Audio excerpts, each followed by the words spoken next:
హైదరాబాద్కు రాబోయే రోజుల్లో అంటే అమరావతి వైపు వెళ్ళిపోతే ఒక ప్రశ్న చర్చ ఒకటి జరుగుతున్నది. ఎంతవరకు దాన్ని మనం ఆ ఎఫెక్ట్ ఉండవచ్చు అమరావతి? అమరావతి మొన్నటిదాకా అమరావతి రాజధానిగా లేదు కాబట్టి, కానీ హైదరాబాద్లో పెట్టుబడి పెట్టే వాళ్ళంతా అమరావతికి పోవడం కానీ, హైదరాబాద్కు అదొక పోటీగా రావడం కానీ, ఇక్కడ బిజినెస్ అక్కడికి పోవడం కానీ, దానివల్ల హైదరాబాద్ మీద హైదరాబాద్ నగరం ఇవాళ నిజంగా ఏ రాష్ట్రాల నుంచి ఎక్కువ మంది ఇక్కడికి మైగ్రేట్ అవుతున్నారు? ఇప్పుడు మైగ్రేషన్లో మేజర్గా వచ్చేది లేబర్ మైగ్రేషన్. ఇక్కడ కన్స్ట్రక్షన్ ఇండస్ట్రీ ఉంది, రకరకాల ఇండస్ట్రీ అభివృద్ధి అవుతుంది. దానికి కావాల్సిన లేబర్ ఇక్కడ లేబర్ కంటే బయట నుంచి వస్తున్న లేబర్ పెద్ద సంఖ్యలో వస్తున్నారు. తెలుగుదేశం, కాంగ్రెస్, టీఆర్ఎస్, కాంగ్రెస్ ఉమ్మడి రాష్ట్రం ఇప్పటివరకు అభివృద్ధి దశలుగా ఎట్లా ఉన్నది, ఎట్లా విస్తరించింది నగరం? ఎవరి ఆయనలో మంచి ప్రభుత్వం త్వరగా కొన్ని చేయాలనే ఒక ఆతృతలో ఉంది, కొన్ని డెవలప్మెంట్ చూపించాలనుకుంటుంది. సో కానీ దానికి తగినంత బేసిస్ హైదరాబాద్లో మనం ఉపాధి కోసమై ఏ అంశాల్లో కొరత ఉంది? నిపుణుల కొరత, నిర్మాణ రంగం, నిర్మాణేతర రంగం, సేవా రంగం, ఏం తీసుకున్నా సరే ఎక్కడెక్కడ ఎన్ని రకాల అంశాల వంతు కొరత ఉన్నది సిటీలో? మనం కొన్ని అనౌన్స్మెంట్ చేసుకుంటూ పోతున్నాం అనుకోండి, అంటే అది ఏదో జరిగినట్టు ఉంటుంది, కానీ రియాలిటీకి దగ్గరకు ఉండదు. నమస్తే. హైదరాబాద్ నగరం భారతదేశంలో లేదా భారతదేశ ఆర్థిక వ్యవస్థకు శక్తినిస్తున్న నగరాలలో హైదరాబాద్ ఒకటి. తెలంగాణకు అతి ప్రధానమైన వనరు కూడా హైదరాబాదే. ఈ హైదరాబాదు ఇవాళ ప్రపంచ వ్యాపార వాణిజ్య కేంద్రంగా విస్తరిస్తూ ఉన్న దశ. ఈ మధ్యకాలంలో అక్కడక్కడ వినబడుతున్న మాట, కొన్ని రంగాలు ఆగినాయా, ఆగుతున్నాయా అని అక్కడక్కడ వినబడినట్లు ఒక చర్చ జరుగుతూ ఉన్నది. ఆంధ్రప్రదేశ్లో అమరావతి నిర్మాణం జరగబోతున్నది కాబట్టి ఇక్కడి ఇండస్ట్రీస్ అటువైపు వెళ్తాయి, లేదా కనుక వచ్చే ప్రవాహం ఇక్కడ ఏమైనా ఆగుతుందా అనే ఒక చర్చ కూడా జరుగుతూ ఉన్నది. ఇందులో నిజాలు ఏమిటి? హైదరాబాదు భవిష్యత్తు ఎట్లా ఉండవచ్చు? హైదరాబాదు నిన్న నేడు రేపు ఏమిటి? అన్ని రంగాల్లో అన్ని అంశాలు దీనిపైన మాట్లాడడం మన దగ్గర ఎం శ్రీనివాస్ గారు ఉన్నారు. వీరు గడిచిన 2 దశాబ్దాలకు పైబడి హైదరాబాదు నగర జనజీవితాన్ని అధ్యయనం చేస్తున్నారు. హైదరాబాదు నగరాన్నే మొత్తాన్ని, అందులో ఉన్న అన్ని రకాల అంశాలపైన అవగాహన కలిగిన వారు మన దగ్గర, వారితో మాట్లాడదాం. వారు సిపిఎం నాయకులు కూడా. సార్ నమస్కారం. హైదరాబాదు నగరం బహుశా మీరు ఇందాక నేను చెప్పినట్టుగా 2 దశాబ్దాలకు పైబడి మీరు చూస్తున్నారు నగరాన్ని.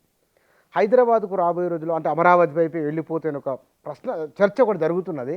ఎంతవరకు దాన్ని మనం ఆ ఎఫెక్ట్ ఉండవచ్చు అమరావతి మొన్నటిదాకా అమరావతి రాజధానిగా లేదు కాబట్టి కొత్తగా రాజధానిగా వాళ్ళు ప్రకటించుకున్నారు. అప్పుడు 3 రాజధానులని ఇప్పుడు సింగిల్ రాజధాని వచ్చింది. ఆ రాజధాని కొంత నిధులు ఖర్చు పెడితే ఆ మేరకు అక్కడ కొంత డెవలప్మెంట్ జరగవచ్చు. కానీ హైదరాబాద్లో పెట్టుబడి పెట్టే వాళ్ళంతా అమరావతికి పోవడం కానీ, హైదరాబాద్కు అదొక పోటీగా రావడం కానీ, ఇక్కడ బిజినెస్ అక్కడికి పోవడం కానీ, దానివల్ల హైదరాబాద్ మీద ప్రభావం చూపడం కానీ పెద్దగా అట్లాంటి అవకాశం ఏమి కనపడదు. అట్లాంటి అవకాశం కూడా లేదు. హైదరాబాద్ అనేది 400 ఏళ్ళకు పైగా అది క్రమేణా అభివృద్ధి అవుతున్న నగరం. ఇప్పుడు మీరు కొత్తగా అక్కడ నగరం నిర్మించాలనుకుంటున్నారు. ఆ నగరం నిర్మించాలనుకున్న నగరానికి ఇప్పటికిప్పుడే పెట్టుబడులు, అక్కడ పోయి కొనడాలు, ఇవన్నీ అంతా ఇక్కడి నుంచి షిఫ్ట్ అయిపోయేంత పరిస్థితి ఉంది. హైదరాబాద్ అనేది పోటీగా ఈరోజు అమరావతి అనేది కానీ ఇంకోటి కానీ లేదు. హైదరాబాద్ అని ఇట్స్ ఓన్ అది నిలదొక్కుంది, పెరుగుతుంది, ఇంకా వేగంగా అభివృద్ధి అయ్యే నగరం. చాలా అవకాశాలు ఉన్నాయి, వనరులు ఉన్నాయి, ఇక్కడ ఉన్నటువంటి వాతావరణ పరిస్థితులు ఉన్నాయి, ఇక్కడున్న గవర్నమెంట్ ల్యాండ్స్ ఉన్నాయి, వేకెంట్ ల్యాండ్స్ ఉన్నాయి, అనేక అనుకూలతలు హైదరాబాద్కు ఉన్నాయి. రెండోది చాలా సంవత్సరాలుగా, దశాబ్దాలుగా, శతాబ్దాలుగా ముందుకు పోతున్నటువంటి నగరం ఇది. సో దీన్ని ఇప్పటికిప్పుడే ఏదో కొత్త నగరం ఒకటి వస్తుంది కాబట్టి దీనికి హైదరాబాద్కి ఎఫెక్ట్ పడుతుందా అంత ఆలోచన, అసలు అవకాశం ఏమీ మనకు కనపడదు. హైదరాబాద్ అనేది మంచి గ్రోయింగ్ సిటీ, ఇంకా అభివృద్ధి అయ్యే అవకాశం ఉన్న సిటీ. ఇక్కడ ఈరోజే కాదు, మనం ఎప్పటి నుంచో చూస్తున్నాం. ఇక్కడ భారీగా ఎస్టాబ్లిష్ అయిన పబ్లిక్ సెక్టర్, అనేక పబ్లిక్ సెక్టర్ కంపెనీలు ఎస్టాబ్లిష్ అయ్యి దానికి అనుకూలంగా అనేక ప్రైవేట్ ఇండస్ట్రీస్ డెవలప్ అయ్యి, ఆ తర్వాత ఐటీ యాడ్ అయ్యి, ఫార్మా కంపెనీలు, తర్వాత రియల్ ఎస్టేట్ అభివృద్ధి, అనేకమైన ఇప్పుడు ఐటీ బేస్డ్ ఇండస్ట్రీల్లో డేటా సెంటర్స్, రకరకాల అన్నీ క్రమేణా ఇంకా అభివృద్ధి వేగంగా పెరుగుతున్నట్టు పరిస్థితి. గవర్నమెంట్స్ మారినా కానీ ఈ గ్రోత్ అనేది ఎప్పుడూ ఆగిపోయిన పరిస్థితి లేదు. కరోనా వచ్చి మధ్యలో 1-2 ఏళ్ళు కొద్దిగా తడబడినట్టు అయినా కానీ ఓవరాల్ గ్రోత్ అనేది కొనసాగుతున్నటువంటిది. దీనికి ఇంకొక నగరానికి అక్కడేదో జరుగుతుంది కాబట్టి ఇక్కడ ఏదో అవుతుంది అనేదానికి స్కోపే లేదు. అట్లాంటి దాని గురించి ఆలోచించాల్సిన అవసరం లేదు. కానీ హైదరాబాద్ నగరం ఇవాళ నిజంగా ఏ రాష్ట్రాల నుంచి ఎక్కువ మంది ఇక్కడికి మైగ్రేట్ అవుతున్నారు? అంటే ఇప్పుడు మైగ్రేషన్ అనేది, ఇప్పుడు మైగ్రేషన్లో మేజర్గా వచ్చేది లేబర్ మైగ్రేషన్. క్యాపిటల్ మైగ్రేషన్ అంటే మైగ్రేషన్ కాదు. లేబర్ ఎక్కువగా మైగ్రేషన్. ఇక్కడ కన్స్ట్రక్షన్ ఇండస్ట్రీ ఉంది, రకరకాల ఇండస్ట్రీ అభివృద్ధి అవుతుంది. దానికి కావాల్సిన లేబర్, ఇక్కడ లేబర్ కంటే బయట నుంచి వస్తున్న లేబర్ పెద్ద సంఖ్యలో వస్తున్నారు. ప్రత్యేకంగా real estate, building, construction industry, పెద్ద పెద్ద భారీ ప్రాజెక్టులు, వీటికి మనం కరోనా వచ్చినప్పుడు అప్పుడు తిరిగి వెళ్ళిపోయేటోళ్ళని చూసాం. లక్షల మంది తిరిగి ట్రైన్లలో ఎక్కడానికి, బస్సులు నడిచిపోయేటోళ్ళు ఇంతమంది ఎక్కడి నుంచి వచ్చారు? ఒక్కొక్క కన్స్ట్రక్షన్ ప్రాజెక్టులో వేల మంది ఒకే దగ్గర అక్కడే లోకల్గా అక్కడ కన్స్ట్రక్షన్ సైట్లోనే వాళ్ళకి చిన్న చిన్న గదులు కట్టించి లేదా ఒకే దగ్గర షెల్టర్ ఏర్పాటు చేసి ఇప్పటి కూడా వేల మంది పనిచేస్తున్న వాళ్ళు ఉన్నారు. అట్లాంటి వాళ్ళు బీహార్ ఉంది, ఒరిస్సా ఉంది, యూపీ ఉంది, బెంగాల్ నుంచి వచ్చిన వాళ్ళు ఉన్నారు, రకరకాల ఏరియాల నుంచి, స్టేట్స్ నుంచి వచ్చిన వాళ్ళు, ఇక్కడ ప్రత్యేకంగా నార్త్ ఇండియా నుంచి వచ్చిన వాళ్ళు పెద్ద సంఖ్యలో ఉన్నారు. సో వాళ్ళ ఇది ఉంది. ఇక బిజినెస్ రీత్యా చూస్తేనేమో ఇప్పుడు కొత్తగా సెటిల్మెంట్ అనే దానికంటే మొదటి నుంచి హైదరాబాద్ నిజాం రూల్ దగ్గర నుంచే అనేక రకాలైనటువంటి తరగతులు ఇక్కడికి వచ్చి వ్యాపార కమ్యూనిటీలు చాలా ఇక్కడ సెటిల్ అయిపోయినవి ఉన్నాయి. నిజాం పీరియడ్లో ఏదర్ ముస్లిం ట్రేడర్స్ ఉన్నారు, హిందూ ట్రేడర్స్ ఉన్నారు, వివిధ రాష్ట్రాల నుంచి మార్వాడీస్ ఉన్నారు, గుజరాతీసు, రకరకాల వాళ్ళు ఇక్కడికి వచ్చి సెటిల్ అయ్యారు. సో ఆ రకమైన సెటిల్మెంట్ ఉంది. ఇప్పటి కూడా హైదరాబాద్ అనేది గంగా జముని తహజీబ్ అంటుంటాం. హిందూ ముస్లిమే కాదు, రకరకాల కల్చర్స్ ఉన్నాయి, రకరకాల తరగతులు ఉన్నాయి, అనేకమైనవి ఉన్నాయి. అందుకనే హైదరాబాద్కి కాస్మోపాలిటన్ సిటీ. అందుకే దీనికి అన్ని ఏ కల్చరోడైనా వచ్చి ఇక్కడ అడ్జస్ట్ కావచ్చు. ఇది ఒక భాషకి లేదంటే ఒక దీనికి పరిమితమైంది కాదు. అన్ని రకాల కల్చర్స్ అడ్జస్ట్ అయిపోయి కలిసి ముందుకు సాగేటువంటి వాతావరణం. సో ఆ రకమైన హైదరాబాద్కు ఉన్న ప్రత్యేకత అది. దాని కారణంగా ఏ రాష్ట్రం నుంచి వచ్చినైనా ఇక్కడికి వచ్చి నాది అనుకునే పరిస్థితి ఉంది. ఉన్నది. కానీ ఇక్కడ మనం మన దేశంలోని వివిధ నగరాలతో మనం పోల్చి చూసుకున్నప్పుడు విస్తరణలోనూ, ఉపాధి కోసం జనాలు ఎవరైతే రావడంలోనూ, ఇంటర్నల్ మైగ్రేషన్లో కూడా హైదరాబాద్ ప్లేస్ ఎట్లా ఉన్నది? అంటే హైదరాబాద్కి చాలా పెద్ద సంఖ్యలో మైగ్రేషన్ వస్తుంది. ఇతర నగరాల్లో అన్నప్పుడు సౌత్ ఇండియాలో చాలా సిటీస్లో కూడా ఇప్పుడు చెన్నై ఉంది, ఇతర నగరాలు కూడా లేబర్ మైగ్రేషన్ ఉంది. లేబరే కాదు, ఇప్పుడు మనం ఐటీ ఇండస్ట్రీ, సో ఇట్లాంటి ఇండస్ట్రీ ఐటీ కూడా భారీగా పెరిగింది. ఐటీలో కూడా ఇతర రాష్ట్రాల నుంచి, నార్త్ ఇండియా నుంచి, ఇతర రాష్ట్రాల నుంచి అనేక మంది దాంట్లో అంతా ఇక్కడి వాళ్ళే చేస్తున్నడానికి ఏం లేదు. బయట నుంచి వస్తున్న వాళ్ళు చాలామంది వస్తున్నటువంటి పరిస్థితి ఉంది. సో ఇతర నగరాలతో పోలిస్తే హైదరాబాద్ గ్రోత్ అనేది చాలా మంచి గ్రోత్ ఈరోజుకి మనం చూస్తున్నాం. అది దాని కొనసాగింపు నడుస్తుంది. ప్రత్యేకంగా నార్త్ ఇండియాతో పోల్చినప్పుడు సౌత్ ఇండియాలో బెంగళూరు సిటీ ఇప్పుడు ఐటీలో నెంబర్ 1గా ఉంది. దాని పోటాపోటీగా హైదరాబాద్ కూడా దాన్ని దాటిపోయేంత పరిస్థితి, ఆ రకమైన ప్రోగ్రెస్ హైదరాబాద్లో ఈరోజు కూడా కనపడుతుంది. కాబట్టి ఆ రకమైన గ్రోత్ మనకి ఇప్పటికీ కనిపిస్తుంది. నగరాలు పెరుగుతున్న కొద్దీ మురికివాడలు కూడా పెరుగుతూ ఉన్నాయి. అసలు హైదరాబాద్లో ఎన్ని మురికివాడలు ఉన్నాయి? ఆ ప్రజల జీవన స్థితిగతులు ఏమిటి? అసలు ప్రభుత్వ పాలసీల ప్రభావం ఎట్లున్నది వాళ్ళపైన? అంటే సిటీలో హైదరాబాద్ సిటీ దాదాపు 1700 మురికివాడలు ఉన్నాయి. 1700? ఎస్, 1700 మురికివాడల్లో 20% పాపులేషన్ ఉన్నారు. సిటీ పాపులేషన్లో 20% స్లమ్స్లో ఉన్నారు.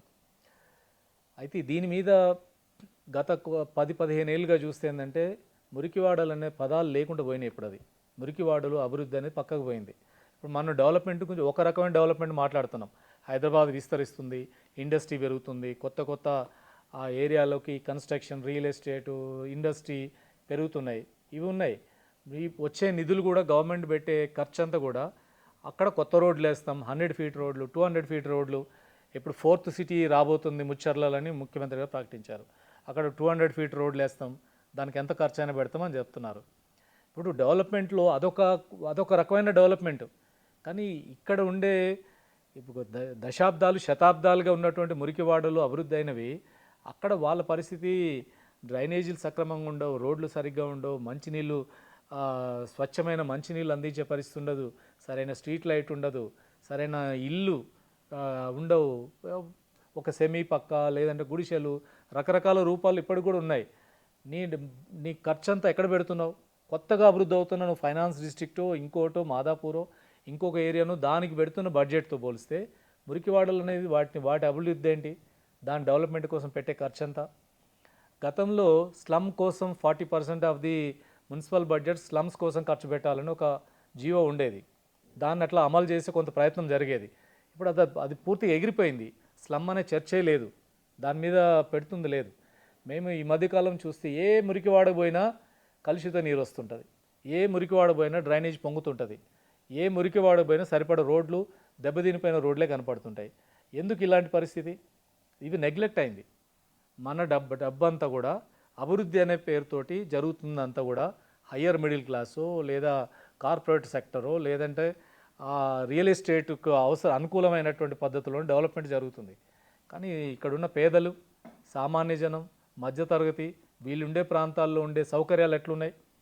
కనీసం నివాసయోగ్యంగా ఉండాలి కదా. ఎక్కడైనా సిటీ అంటే అది లివేబుల్ సిటీగా ఉండాలి. లివేబుల్గా ఉండే పరిస్థితి ఎక్కడుంది? పొద్దున్న లేస్తే బయటకు వస్తే నువ్వు నేను తన్నుకోవాల్సిన పరిస్థితే. ఎందుకంటే ఆ డ్రైనేజ్ మట్టి నీ ఇంటి ముందు నా ఇంటి ముందు ఖరాబ్, అన్ని సమస్యలే. కాబట్టి మురికివాడల పరిస్థితి ఏం బాగాలేదు. మురికివాడల అభివృద్ధి మీద సరైన శ్రద్ధ పెట్టకపోతే ఈ నగరం అభివృద్ధి అనేది బయటకు కనపడే అభివృద్ధి, నిజమైన పేదలు వాళ్ళ అభివృద్ధి కూడా ఉంటేనే ఒక సమ్మిళిత అభివృద్ధి, ఒక సమగ్రమైన అభివృద్ధి. లేకపోతే అభివృద్ధి ఉంటుంది ఒక ఒక ఒక సిటీ, అది మరో సిటీ, పేదలు ఉండే ప్రాంతాలు ఇవన్నీ మరో సిటీ, ప్రత్యేకంగా లేబర్ ఉండే ప్రాంతాలు, అనార్గనైజ్డ్ లేబర్ ఉండే ప్రాంతాలు, వాళ్ళ పరిస్థితి ఏంటి? చాలా అధ్వానమైన పరిస్థితులు వాళ్ళు ఉన్నారు. కాబట్టి ఈ సిటీ కూడా అభివృద్ధి కావాలి. పేదలు ఉండే ప్రాంతాలు కూడా అభివృద్ధి అయినప్పుడు సిటీ యొక్క సమగ్రమైన రూపం వస్తుంది. దాని మీద మాత్రం చాలా నెగ్లిజెన్సీ. లాస్ట్ 10 years బీఆర్ఎస్ రూల్లో కంప్లీట్ నెగ్లెక్ట్ చేశారు. మొత్తం అసలు పట్టించుకోదా? అసలు వాటి మీద ఏది శ్రద్ధ? డబుల్ బెడ్రూమ్ పేరుతోటి 30 కిలోమీటర్ల అవతల ఇల్లు కట్టారు. 30 kilometers ఔటర్ రింగ్ రోడ్ దగ్గర కట్టారు ఇల్లు తీసుకుపోయి. అక్కడ పోయి ఇప్పుడు ఎవరు ఉంటారు? డబుల్ బెడ్రూమ్ 10 అంతస్తులో కట్టారు, 30 kilometers దూరం వేశారు. అయినా ఇల్లు వస్తుంది కాబట్టి ఆనందం ఉంది ఒకవైపు. కానీ అక్కడికి పోతే ఇక్కడే పని చేసుకున్నది ఇక్కడ, నువ్వు తీసుకుపోయి అక్కడ పెడతావు. అక్కడ పోతే అక్కడ పని ఏడు ఉంటుంది. ఇప్పుడు ఆ ఏరియా ఇంకా అభివృద్ధి కాలేదు. మేబీ ఇంకో 10 ఏళ్ళ తర్వాత అక్కడ కూడా పనులు దొరకవచ్చు. కానీ ఇప్పుడు పోయి అక్కడ ఇల్లు ఇచ్చినా కానీ అక్కడ పోయి ఉండే పరిస్థితి లేదు. సో పేదలకి నువ్వు ఉంటున్న ప్రాంతాల్లో, ఉపాధి చేసుకుంటున్న ప్రాంతాల్లో మీకు దగ్గరగా అందుబాటులో ఇల్లు కట్టించిస్తే వాడు అక్కడ అభివృద్ధి అవుతాడు. అతనికి ఒక సొంత ఇల్లు ఏర్పడుతున్న కళ నెరవేరుతుంది. అది కాకుండా తీసుకుపోయి సిటీ అవతలకి, గతంలో చంద్రబాబు నాయుడు అదే పని చేశాడు, ఇప్పుడు కేసీఆర్ చేసిన పని అదే. ఔటర్ రింగ్ రోడ్ దగ్గర కట్టాడు తీసుకుపోయి ఇండ్లన్నీ. ఇప్పుడు ఆడ పోయి ఉండి ఏం చేయాలి ఆ పని? కానీ ఇక్కడ ఉచిత నల్ల, పరిమితంగానైనా సరే ఉచిత కరెంటు, డబుల్ బెడ్రూమ్ స్కీమ్ పేదల కోసం కొన్ని మన హైదరాబాద్ నగరంలో మిగతా నగరాలతో పోల్చి మన దగ్గర కొంత కాన్సన్ట్రేషన్ ఉన్నట్లే అనిపిస్తుంది కదా. అంటే కొన్ని స్కీములు పేదలకి ఉపయోగపడుతున్నాయి. ఇప్పుడు ఫ్రీ వాటర్ ఇచ్చారు. 20,000 లీటర్ల లోపలున్న వాళ్ళకి ఫ్రీ వాటర్ ఇచ్చారు. ఆ మేరకు రిలీఫ్ ఉంది. ఇప్పుడు కాంగ్రెస్ గవర్నమెంట్ వచ్చిన తర్వాత 200 యూనిట్ల లోపు ఫ్రీ ఉచిత విద్యుత్ అమలు తీసుకొచ్చారు. ఇంకా పూర్తి స్థాయి అమలు కావట్లేదు. కానీ ఇవి కొంత రిలీఫ్, ఆర్థిక భారం తగ్గుతుంది. కానీ అంతకంటే ముఖ్యమైనది ఉపాధి దొరకాలి. ఇప్పుడు లేబర్, ఇప్పుడు స్లమ్లలో ఉండేవాళ్ళు కానీ పేదలు ఉండే ప్రాంతాల్లో కానీ వీళ్ళంతా పనిచేసేది చిన్న ఎక్కడో కార్ఖానాలు చేస్తారు. వాళ్ళ వేజ్ ఏంటి? వాళ్ళ కనీస వేతనం ఏంటి? ఇప్పుడు హైదరాబాద్లో జరుగుతున్న దారుణమైన దోపిడీ ఏంటంటే మినిమం వేజ్ లేదు. మినిమం వేజ్ ఎంత డెవలప్మెంట్ జరుగుతుందో నీ వేజ్ ఎంత? రేవంత్ రెడ్డి గారు వచ్చిన తర్వాత కార్మికులకి మినిమం వేజ్ ఎంత ఉండాలి? 73 రకాల షెడ్యూల్ ఇండస్ట్రీ ఉంది. వాటికి జీవోలు ఇవ్వమని అడిగితే గత 10 yearsలో బీఆర్ఎస్ గవర్నమెంట్ ఒక్క జీవో కూడా ఇవ్వలేదు. వాళ్ళకి పెంచమని అడిగితే ట్రేడ్ యూనియన్స్ అన్నీ అడుగుతున్నాయి కనీస వేతనం 26,000 ఉండాలని. కనీస వేతనం ఇప్పుడు రేవంత్ రెడ్డి గారు వచ్చిన తర్వాత నేను జీవో పెంచేస్తున్నాను, పెంచి ఇచ్చాడు 12,000. అది 12,000 మినిమం వేజ్. 12,000తోటి ఒక వర్కర్ ఎట్లా బతుకుతాడు? కనీస వేతనం అది సాధ్యమేనా? అంటే ఈ గవర్నమెంట్ మారినా కానీ లేబర్ వాళ్ళకు కావాల్సిన వేతనం మీరు ఇచ్చిన తర్వాత నువ్వు ఫ్రీ వాటర్, ఫ్రీ కరెంట్, ఇవి మహాలక్ష్మి, ఉచిత బస్సు, ఇవి పేదలకి ఉపయోగకరమే. కానీ నీ సొంత ఆదాయం, నీ జీతం భత్యాలు పెరగకుండా 12,000తో ఎలా బతుకుతాడు? పిల్లల్ని ఎలా చదివించుకుంటారు? రోగం వస్తే హాస్పిటల్కి పోయి ఎక్కడ వైద్యం చేసుకుంటాడు? 12,000 జీతం ఫైనల్ చేశారు. దీనికి ఒకటే ఒక కారణం, హైదరాబాద్ నగరం అభివృద్ధి కావాలంటే కార్మికులకు వేతనం లోయెస్ట్గా ఉండాలి. పెట్టుబడిదారుల డిమాండ్ ఇది. ఎందుకు? మాకు తక్కువ జీతానికే దొరికితే తక్కువ వేజ్కే దొరికితే మేము హైయెస్ట్ ప్రాఫిట్స్, క్యాపిటల్ ఎప్పుడు కూడా డిమాండ్ చేసేది అదే. మీ దగ్గర కనీస వేతనం ఎక్కువ ఉంటే మీ దగ్గర పెట్టుబడి పెట్టాం, మీ దగ్గర ఇండస్ట్రీ పెట్టాం. లోయెస్ట్ ఎక్కడుంటే అక్కడికి వస్తారు. కాబట్టి గవర్నమెంట్స్ కూడా ఏం చేస్తున్నాయంటే మనం అతి తక్కువ వేతనంతో ఇక్కడ ఉంచితేనే ఏదైనా ఇండస్ట్రీ మన దగ్గరికి వస్తుంది. నగరాల మధ్య కూడా పోటీ. మీ దగ్గర కనీసం వేతనం తక్కువ ఉంటే మీ దగ్గరకు వచ్చి పెట్టుబడి పెడతాం. మీ దగ్గర లేబర్ లాస్ స్ట్రింజెంట్ లేకుండా ఉంటే మీ దగ్గర పెడతాం. ఇది వరల్డ్ వైడ్గా ఉన్న ఇదే పరిస్థితి. అందుకని వేతనం, కనీస వేతనం తక్కువగా ఉంది. అందుకని దీనివల్ల జరుగుతుంది అంటే సిటీలో కోట్లాది మంది అంటే లక్షలాది మంది వర్కర్స్ వాళ్ళ ఆర్థిక పరిస్థితి చాలా అధ్వానంగా ఉంది. దానివల్ల ఇదొక రకమైన నగరం. లేబర్కి వేతనం లేదు, మురికివాడలు ఉండేవాడికి సౌకర్యాలు లేవు, సామాన్య జనుల ప్రాంతాల సౌకర్యాలు ఎదుగుదల లేదు. కానీ మరొక వైపు సంపన్నులకి, బిజినెస్కి, ఇండస్ట్రీకి ఎదుగుదల, ఎక్స్పాన్షన్ జరుగుతుంది. అది జరగాలి, ఉపాధి పెరగాలి, అవన్నీ జరగాలి.